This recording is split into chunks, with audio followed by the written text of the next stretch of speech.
Hello everyone, welcome to Beyond ChatGPT, your hands-on guide to AI and generative AI course. I'm Umar Ghazali. My students called me Mr. G, and as your mentor, I'm excited to guide you through this journey into artificial intelligence. I have been working with AI tools for years, from building recommendation systems to experimenting with creative AI models. And I'm here to share what I have learned in a way that is clear and practical. This course is about giving you the tools to understand AI and use generative AI to create things like text or images. Whether you are a beginner or someone with experience wanting to go deeper, you will walk away with skills you can apply right away, like writing better prompts or generating visuals. Want to create cool content, or just stay ahead in today's tech world? This course is for you. So, what's the deal? In about 3 hours, you'll go from understanding the basics of AI to using cutting-edge tools to generate text and images. Think of it like learning to cook. We'll start with the ingredients. AI fundamentals. Then whip up some amazing dishes with generative AI. You'll get hands-on with tools, tackle practical exercises, and even earn a certificate by the end. First, let me introduce myself.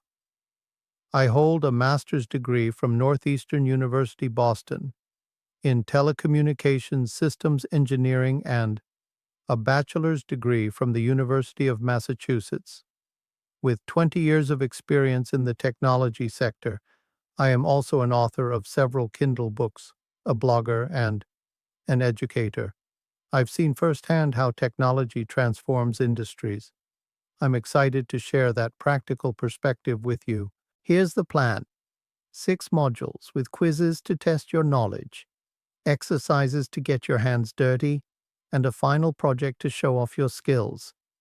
We'll cover what AI is, how generative AI creates new stuff, and how to use these tools in real life, whether you're a marketer, artist, or just curious. So get ready to go beyond ChatGPT and truly understand and harness the power of AI. Why does this matter? AI is everywhere. Think Netflix recommendations or your phone's voice assistant. Generative AI takes it further, letting you create action figure, blog posts, art, or even ideas from scratch. Let's begin. Welcome, learners, to Module 1. These lectures lay the foundation for understanding AI and generative AI. Are you ready to dive in? Let's start with the basics of AI in the next lecture. So, what exactly is AI? At its core, artificial intelligence is about building machines that can think or act like humans, solving problems, making decisions, or understanding language. Imagine teaching a computer to recognize a cat in a photo, or suggest a movie you might like. That is AI in action. Let us take a quick step back in time. Early AI. Back in the 1950s, used strict rules, like a recipe for a computer to follow. If this, then that. But today, AI relies on machine learning, where systems learn from data instead of being programmed step by step. Think of it like teaching a kid to ride a bike. They learn by trying, falling, and adjusting, not by following a manual. AI has a few key branches. First, machine learning, which includes supervised learning, training a model with labeled data, like teaching it. This is a dog. This is a cat. And unsupervised learning, where the system finds patterns on its own. There is also reinforcement learning, where AI learns by trial and error, like a game-playing bot figuring out the best moves. Then you have deep learning, which uses neural networks to mimic the human brain, powering things like face recognition. Natural language processing, or NLP, helps computers understand text or speech. Think chatbots.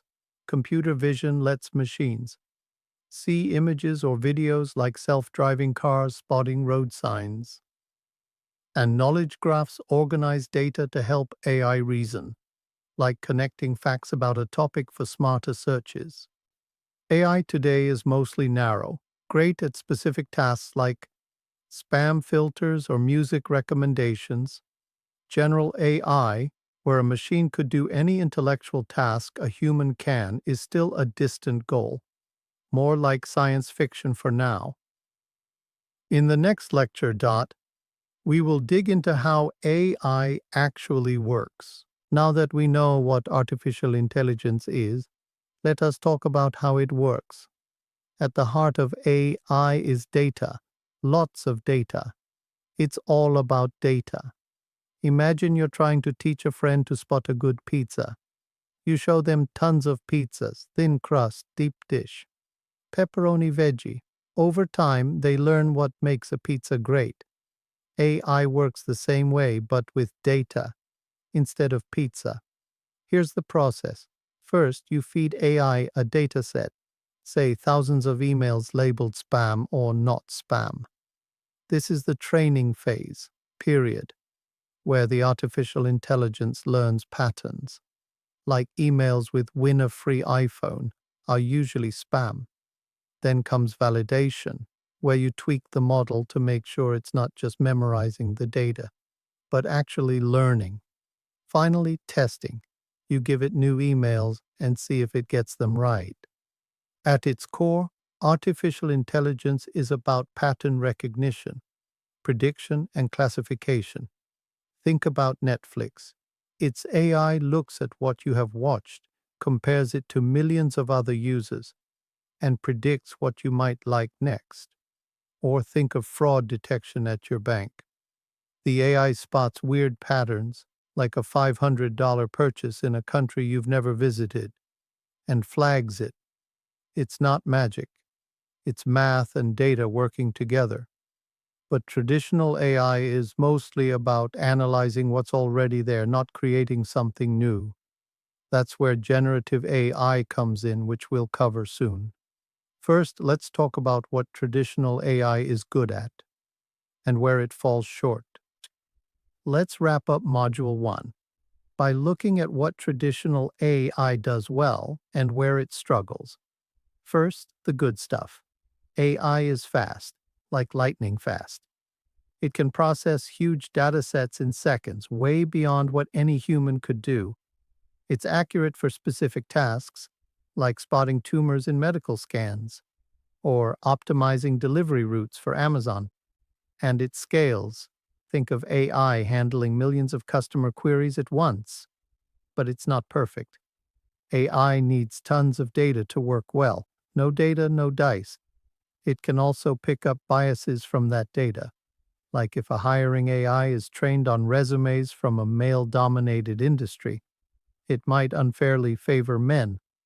Another biggie, traditional AI doesn't create. It can analyze a book and tell you its genre, but it can't write a new story. And sometimes it's a black box.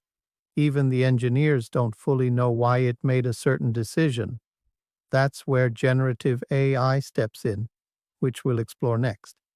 For now, let's test what you've learned with a quick quiz.